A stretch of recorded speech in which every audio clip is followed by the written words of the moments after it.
देखने के बाद ना घंटी बजा देना, ताकि मैं जब भी कोई नया वीडियो अपलोड करूं तो तुम्हारी फोन की भी घंटी बजे। वाराणसी न्यूज बुनकर की आवाज, जो आपकी समस्याओं को और क्षेत्रीय समस्याओं को मुख्य तौर से दिखाने की कोशिश करता है। इसी तरह आज दिनांक 6 अक्टूबर 2024 को IDH कज़ाकपुरा स्थित बिजली विभाग के अधिशासी अभियंता अष्टम के कार्यालय में पावरलूम बुनकरों पर हो रहे शोषण की बार बार मिल रही सूचना को लेकर MD साहब ने आज एक कैंप का आयोजन किया, ताकि इस कैंप में बुनकर आकर अपनी अपनी समस्या का समाधान करा सके।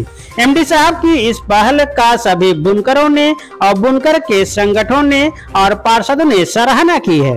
आपको बता दें कि इस मौके पर बुनकरों की तरफ से हाजी औकाश अंसारी और बिस्मिल्लाह अंसारी दोनों सम्मानित अधिकारी गण को अंग वस्त्र पहनाकर स्वागत किया।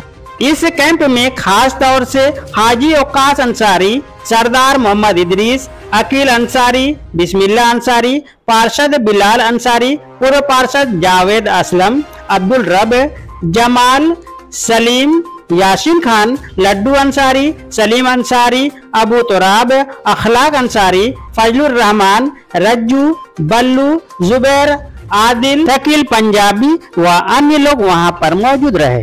इस कैंप में MD साहब ने बुनकरों के बिजली संबंधित समस्याओं पर बातचीत की, जिसको देखना आपके लिए बहुत जरूरी है और अवश्य देखें। कैंप का आरंभ किया गया और किस समस्याओं को सुना गया है? ये विद्युत नगरीय वितरण खंड 8 में बुनकर उपभोक्ता काफ़ी थे। हमारे संज्ञान में आया कि बुनकर जो उपभोक्ता है वो बिजली के बिल जमा करने और जो नगर विभाग से जो बिजली की से संबंधित जो छूट की गई है उसमें कुछ परेशानी महसूस कर रहे थे। तो बुनकर उपभोक्ताओं की समस्या का समाधान करने के लिए ये कैंप का आयोजन किया गया था, जिससे उपभोक्ताओं को सही जो शासनादेश है उसकी व्याख्या की जा सके, शासनादेश के बारे में उनको अवगत कराया जा सके, वो एक नियमित तरीके से बिजली का बिल जमा कर सकें, हम उनको सुविधाएं दे सकें। प्रत्येक इतवार को और प्रत्येक वर्किंग डे को हम यहाँ पर कैंप लगा सकें, वो मतलब बिजली का बिल जमा करने की सुविधा दे सकें, बिजली की रीडिंग नियमित रूप से करा सकें। बिजली से संबंधित जो समस्याएं हैं उसमें हमारे एग्जीक्यूटिव इंजीनियर साहब बैठे हुए हैं, हमारे SC साहब भी बैठे हुए हैं, तो उनका नियमित अनुश्रवण करते हैं, उसी की समस्या का समाधान करते हैं। मुख्य रूप से किन किन बिंदुओं पर जो समस्याएं आपको अवगत कराया गया कंज्यूमर के द्वारा? उपभोक्ताओं द्वारा ये बताया गया है कि बिल हमको समय से नहीं मिल पाता है, तो उसमें हमने ये व्यवस्था की हुई है कि जो मीटर रीडर है, मीटर रीडर के साथ बिजली विभाग का भी एक कर्मचारी असिस्टेंट मीटर रीडिंग के लिए जाता है। उपभोक्ता की समस्या वहाँ पे सुनता है, बिल निकलता है। इसमें बिल में 2 पार्ट होते हैं, 5 किलोवाट से कम भार वाले उपभोक्ता हैं और एक 5 किलोवाट से अधिक भार वाले उपभोक्ता हैं। जो शासनादेश है उसमें यह है कि अगर 5 किलोवाट से अधिक भार वाला उपभोक्ता है उसकी हम जो रीडिंग है वो MRI की बेसिस पर करते हैं। मतलब उसमें यह है कि कोई भी ह्यूमन इंटरवेंशन नहीं है, कोई भी आदमी उसमें चाह के भी कुछ नहीं कर सकता। मीटर की MRI करते हैं, इलेक्ट्रॉनिकली डाटा ट्रांसफर होता है सिस्टम पर, उसका बिल जनरेट होता है। उसमें यह है कि 700 रुपया प्रति हॉर्स पावर की छूट या मैक्सिमम 9100 रुपये की छूट उत्तर प्रदेश सरकार बिल पे अवेलेबल कराती है।